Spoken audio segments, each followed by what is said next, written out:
Welcome दोस्तों, स्वागत है आप सभी का आपके यूट्यूब चैनल ऑनलाइन स्टडी में।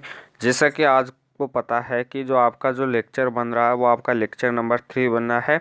ये मिक्स प्रैक्टिस का लेक्चर है। इसमें अपन ऐसे ऐसे मोस्ट इंपॉर्टेंट क्वेश्चन को सॉल्व करेंगे जो आपके एग्जाम में डायरेक्ट छपते हैं। एयरफोर्स की एग्ज़ाम में डायरेक्ट छपता है, नेवी की एग्ज़ाम में ऐसे कैसे आता है, एनडीए की एग्ज़ाम में ऐसे कैसे आता है, आपका कोस्ट गार्ड की एग्ज़ाम में ऐसे कैसे आता है और बीएसएफ की एग्ज़ाम में ऐसे कैसे आता है। इसलिए इन सभी एग्ज़ाम्स के लिए जो आपका जो वीडियो होता है मोस्ट इंपॉर्टेंट हो जाता है।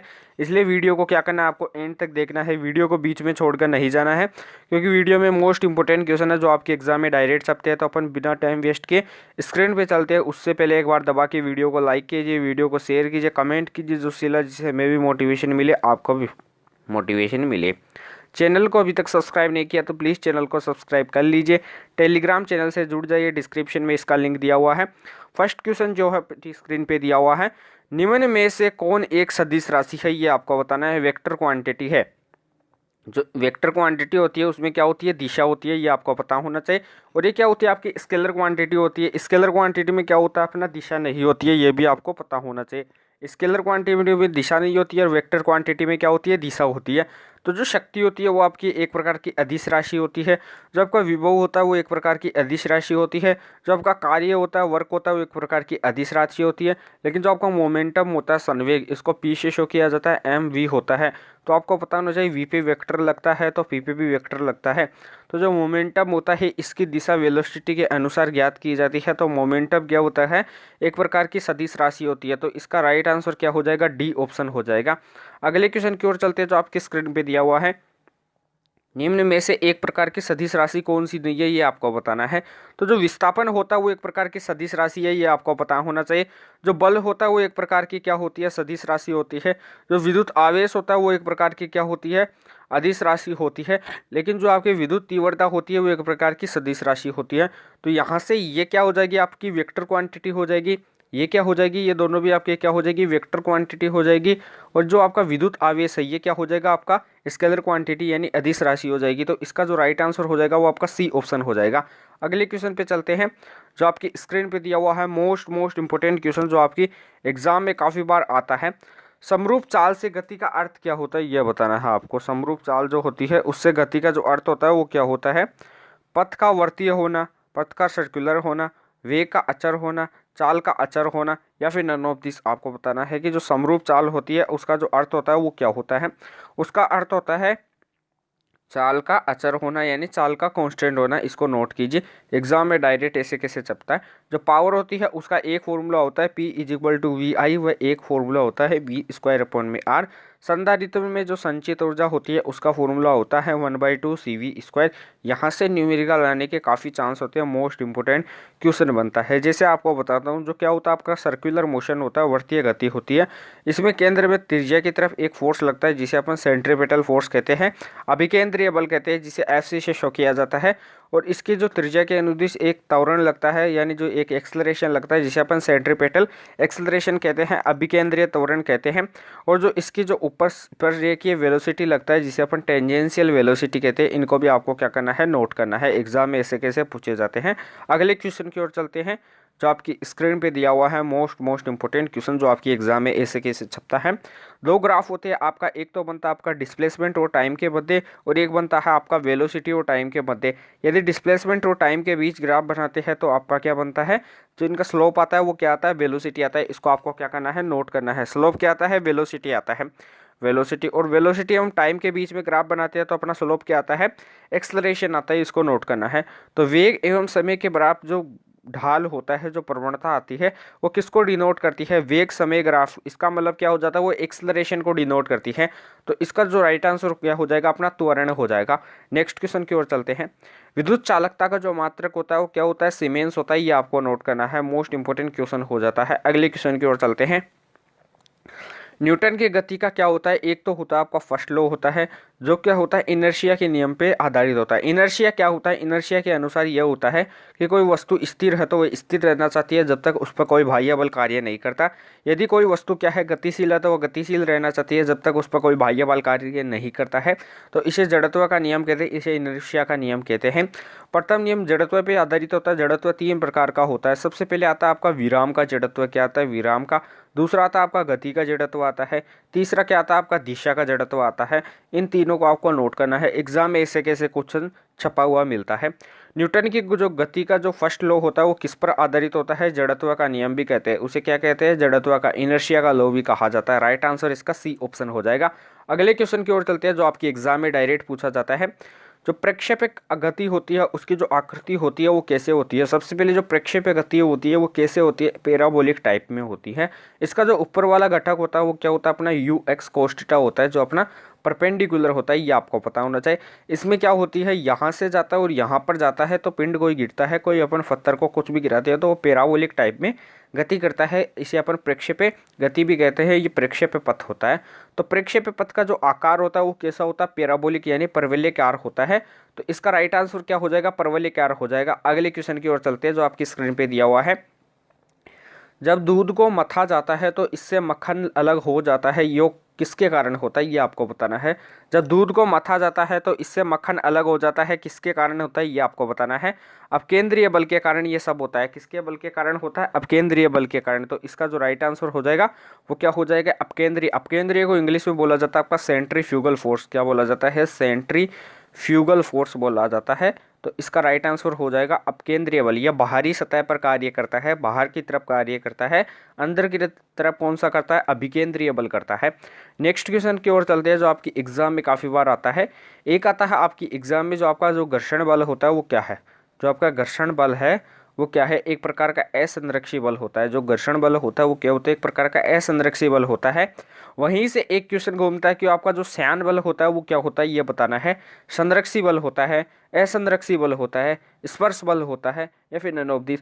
जो संरक्षी बल होता है उसमें आपका क्या आता है, एक विद्युत बल आता है। क्या आता है, विद्युत बल भी आता है, इसको आपको याद रखना है। लेकिन जो असंरक्षी होता है उसमें दो बल आते हैं आपके, श्यान बल और घर्षण बल आते हैं। तो आपका जो श्यान बल हो जाएगा वो भी क्या होता है, असंरक्षी बल होता है। इसका राइट आंसर बी ऑप्शन हो जाएगा।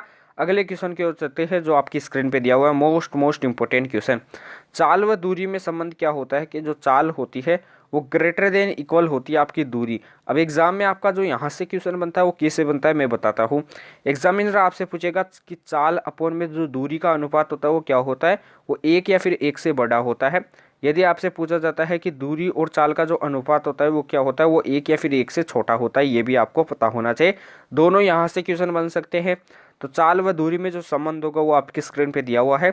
सबसे पहले जो चाल का जो फॉर्मूला होता है वो क्या होता है, यहाँ से भी क्वेश्चन आता है कि चाल बराबर क्या होता है, दूरी अपॉन में क्या होता है, समय होता है। इसको आपको नोट करना है। एग्जाम में ऐसे कैसे क्वेश्चन छपा हुआ मिलता है, यहाँ से भी डायरेक्ट न्यूमेरिकल बनने के काफ़ी चांस होते हैं। अगला मोस्ट इंपोर्टेंट क्वेश्चन है, उससे पहले आपको बताता हूँ 1 न्यूटन में क्या होता है, 10⁵ डाइन होता है, इसको नोट कीजिए। और जो 1 जूल होता है उसमें क्या होता है, 10⁷ अर्ग होता है, इसको भी नोट कीजिए। एग्जाम में ऐसे कैसे मिलता है आपको।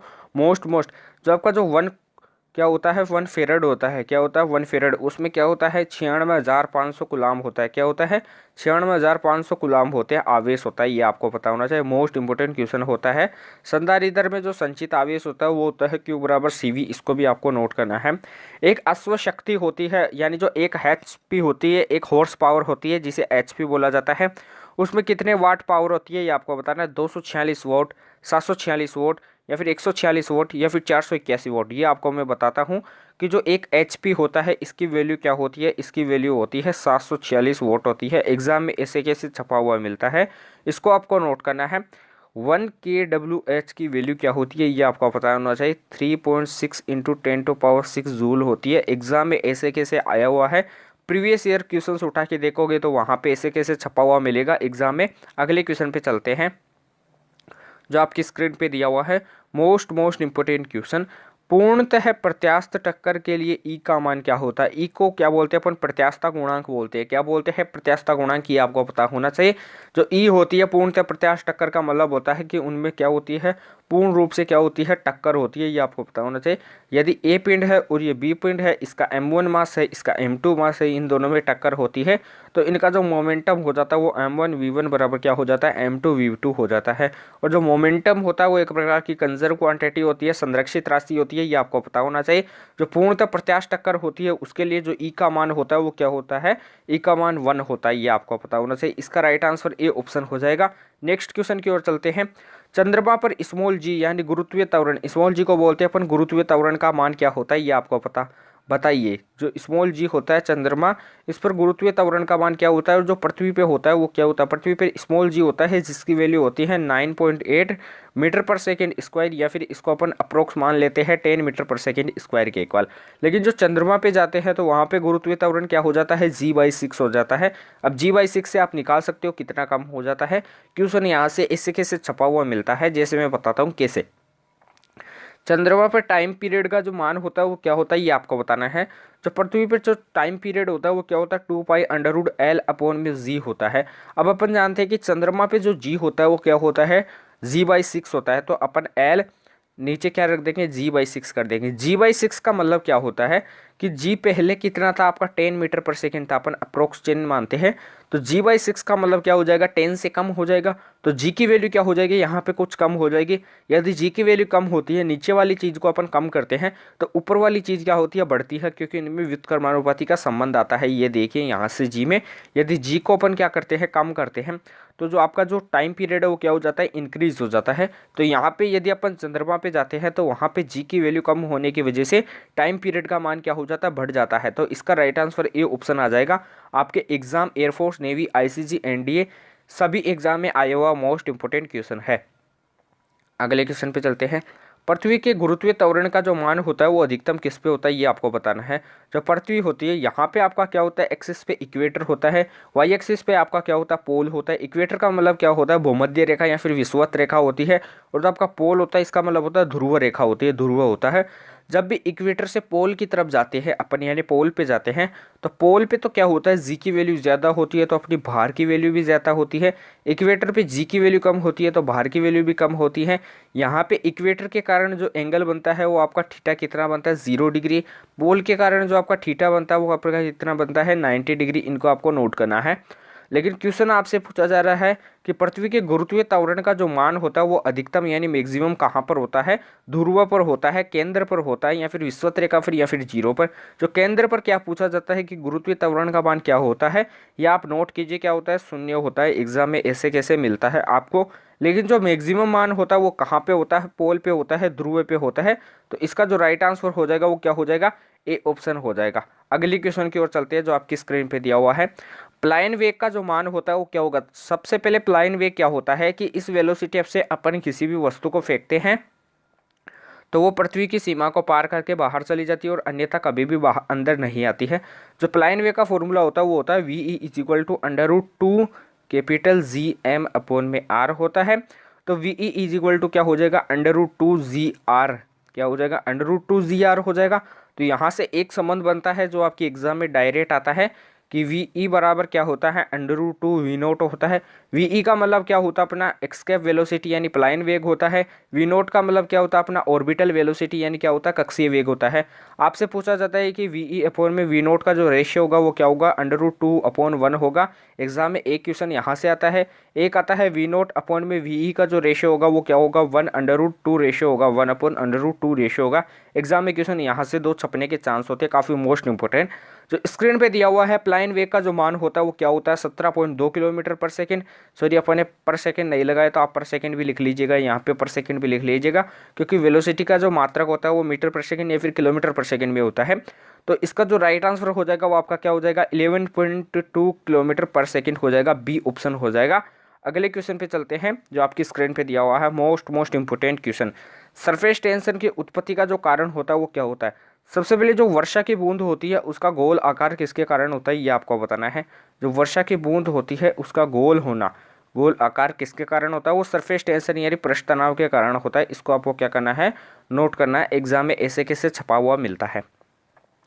सरफेस टेंशन यानी पृष्ठ तनाव की जो उत्पत्ति होती है वो किसके कारण होती है, ससंजक बल के कारण होती है, असंजक बल के कारण होती है, या फिर दोनों के कारण होती है, या फिर नन ऑफ दिस। आपको बता दूं जो सरफेस टेंशन होता है उसकी उत्पत्ति होती है आपके सहसंजक बल के कारण होती है।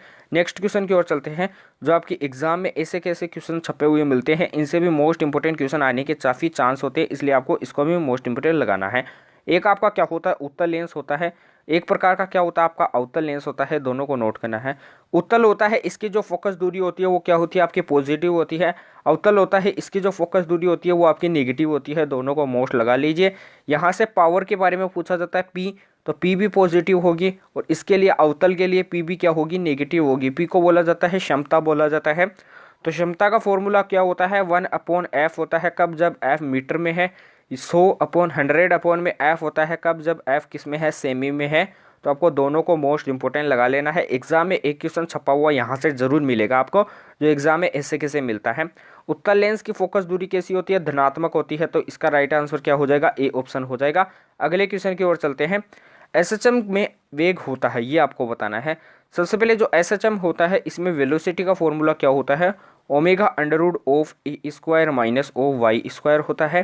जो एक्सेलरेशन होता है इसका फॉर्मूला होता है omega square under root of A square minus of Y square होता है। इसको भी ए स्क्वायर ही होता है, यहाँ पे शायद ए स्क्वायर ही होता है, तो ओमेगा स्क्वायर ए ही होता है, इसको नोट कीजिए। जो वाई होता है विस्थापन, इसका फॉर्मूला होता है ए साइन ओमेगा टी। क्या होता है A sine omega T plus five होता है, इसको भी नोट कर सकते हो यहाँ से। लेकिन यहाँ से अपन मैक्सिमम के बारे में बात करते हैं, तो आपका जो वेलोसिटी आता है मैक्सिमम वो क्या आता है मीन स्थिति पे, माध्य स्थिति पे आता है, ये आपको पता होना चाहिए। वो आता है आपका ओमेगा ए आता है। ए क्या है आपका एम्पलीट्यूड है जिसे अपन कैपिटल ए से शो कर देंगे। स्मॉल ए क्या है आपका त्वरण है जिसे अपन स्मॉल ए से शो करते हैं, तो ये आता है आपका ओमेगा स्क्वायर ए आता है। जो आपका वाई होता है विस्थापन होता है वो क्या आता है मैक्सिमम आता है, वो भी एम्पलीट्यूड के बराबर होता है। यहाँ से क्वेश्चन काफ़ी आते हैं कि जो माध्य स्थिति में जो विस्थापन होता है एसएचएम में वो किसके इक्वल होता है, वो माध्य एम्पलीट्यूड आयाम के इक्वल होता है। तो एसएचएम यानी सिंपल हार्मोनिक मोशन सरल आवर्त गति में जो वेलोसिटी होता है वो क्या होता है ये आपको बताना है। यहाँ पे थोड़ा मीन स्थिति भी लिख लेना, माध्य स्थिति भी लिख लेना, तब क्वेश्चन मजेदार हो जाता है। माध्य स्थिति में जो आपका जो वेलोसिटी होता है वो क्या होता है वो मैक्सिमम होता है, तो इसका राइट आंसर क्या हो जाएगा अधिकतम होता है। अगले क्वेश्चन की ओर चलते हैं। तो आज के लिए क्वेश्चन इतने समाप्त होते हैं। कुछ क्वेश्चन जो होते हैं वो आपके एग्जाम में ऐसे कैसे छपते हैं, जैसे आपका जो ओम का नियम होता है, जो ओम का नियम होता है वो डायोड, ट्रांजिस्टर, क्या होता है डायोड, आप लिख लीजिएगा डायोड, ट्रांजिस्टर, और आपका क्या होता है एक विद्युत बल्ब। इन तीनों के लिए क्या होता है पालना नहीं करता है, इन तीनों के लिए अनओमीय नियम होता है, यानी ओम का नियम लागू नहीं होता है, ये आपको पता होना चाहिए। एग्जाम में यहाँ से क्वेश्चन मिलता है काफ़ी। एक आता है आपका जो क्या होता है जी डैश बराबर क्या होता है G minus omega square R cos square lambda होता है। क्वेश्चन पूछा जाता है कि ये आपसे पूछा जाता है कि जो पोल होता है उस पर थीटा की वैल्यू जो लेमडा हो जाएगा इसकी वैल्यू क्या होती है 90 होती है। 90 को यहाँ पे पुट करते हैं तो कोस 90 की वैल्यू 0 होती है, यहाँ पे लिख लीजिए कोस 90 की वैल्यू 0 होती है। तो जी डी एस बराबर क्या हो जाएगा जी माइनस 0 हो जाएगा, अर्थात जो जी डी एस बराबर होगा वो किसके इक्वल होगा जी के बराबर होगा। तो आपका जो गुरुत्वीय त्वरण होगा वो क्या होगा नो चेंज होगा, तो इसको आपको मोस्ट इंपोर्टेंट लगा लेना है। एग्जाम में ऐसे कैसे छपा हुआ मिलता है क्वेश्चन आपके एग्जाम में। तो आज के क्वेश्चन के टास्क को यहीं पे कंप्लीट करते हैं। जो आज का जो क्वेश्चन का जो टास्क होता है वो यहीं कंप्लीट होता है। आपको ऐसे मोस्ट इंपोर्टेंट क्वेश्चन आपको कैसे लगते हैं ये आपको कमेंट करके बताना है। आपको ऐसे क्वेश्चंस की ज़रूरत है ये भी आपको बताना है, क्योंकि मैं ऐसे क्वेश्चन आपके लिए लेके आता रहता हूँ जो आपके लिए मोस्ट इंपोर्टेंट हो जाते हैं, जो आपके एग्जाम में ऐसे कैसे पूछे जाते हैं। तो इसलिए आपको क्या करना है वीडियो को एंड तक देखना है, वीडियो को बीच में छोड़कर नहीं जाना है। अभी भी बता रहा हूँ कि जो आपका जो ये वीडियो हो जाता है वो आपके एयरफोर्स की एग्ज़ाम के लिए मोस्ट इंपोर्टेंट है, नेवी की एग्ज़ाम के लिए मोस्ट इंपोर्टेंट है, एनडीए की एग्ज़ाम के लिए मोस्ट इंपोर्टेंट है, और आपकी जो एयरफोर्स आईसीजी की एग्ज़ाम होती है उसके लिए, और जो आपकी बीएसएफ होती है यानी ऑल कम्पिटिटिव एग्ज़ाम जिनमें आपकी फिजिक्स आती है उसके लिए मोस्ट इंपोर्टेंट हो जाता है। यहाँ से डायरेक्ट आपको रिटर्न क्वेश्चन देखने को मिलेंगे एग्जाम में। जैसे बीएसएफ की जो एग्ज़ाम लगी थी आरओ एंड आरएम की, उसमें भी यहाँ से डिट्टो एग्जाम में क्वेश्चन देखने को मिले थे, एनडीए में भी देखने को मिले थे। तो इसी प्रकार आपको एयरफोर्स, नेवी, आईसीजी में सभी में देखने को मिलेंगे। इसलिए आपको क्या करना है वीडियो को अंत तक देखना है, वीडियो को बीच में छोड़कर नहीं जाना है। चैनल को सब्सक्राइब करना है, चैनल को यदि सब्सक्राइब नहीं किया तो वीडियो को लाइक कीजिए, वीडियो को शेयर कीजिए, कमेंट करके बताइए कि आपको वीडियो कैसी लगी। टेलीग्राम चैनल को जरूर ज्वाइन कीजिए, डिस्क्रिप्शन में इसका लिंक दिया हुआ है मोस्ट इंपोर्टेंट। यहाँ पे आपको कुछ क्वेश्चन बताए जाते हैं उनको भी सोल्व करके बताइए, तो इसलिए टेलीग्राम चैनल को ज्वाइन कीजिए, क्योंकि वहाँ पे आपको हैंड रिटन नोट्स भी मिलते हैं। तो अपन कल मिलते हैं ऐसे बेहतरीन सेशन के साथ, तब तक ले जय हिंद जय भारत।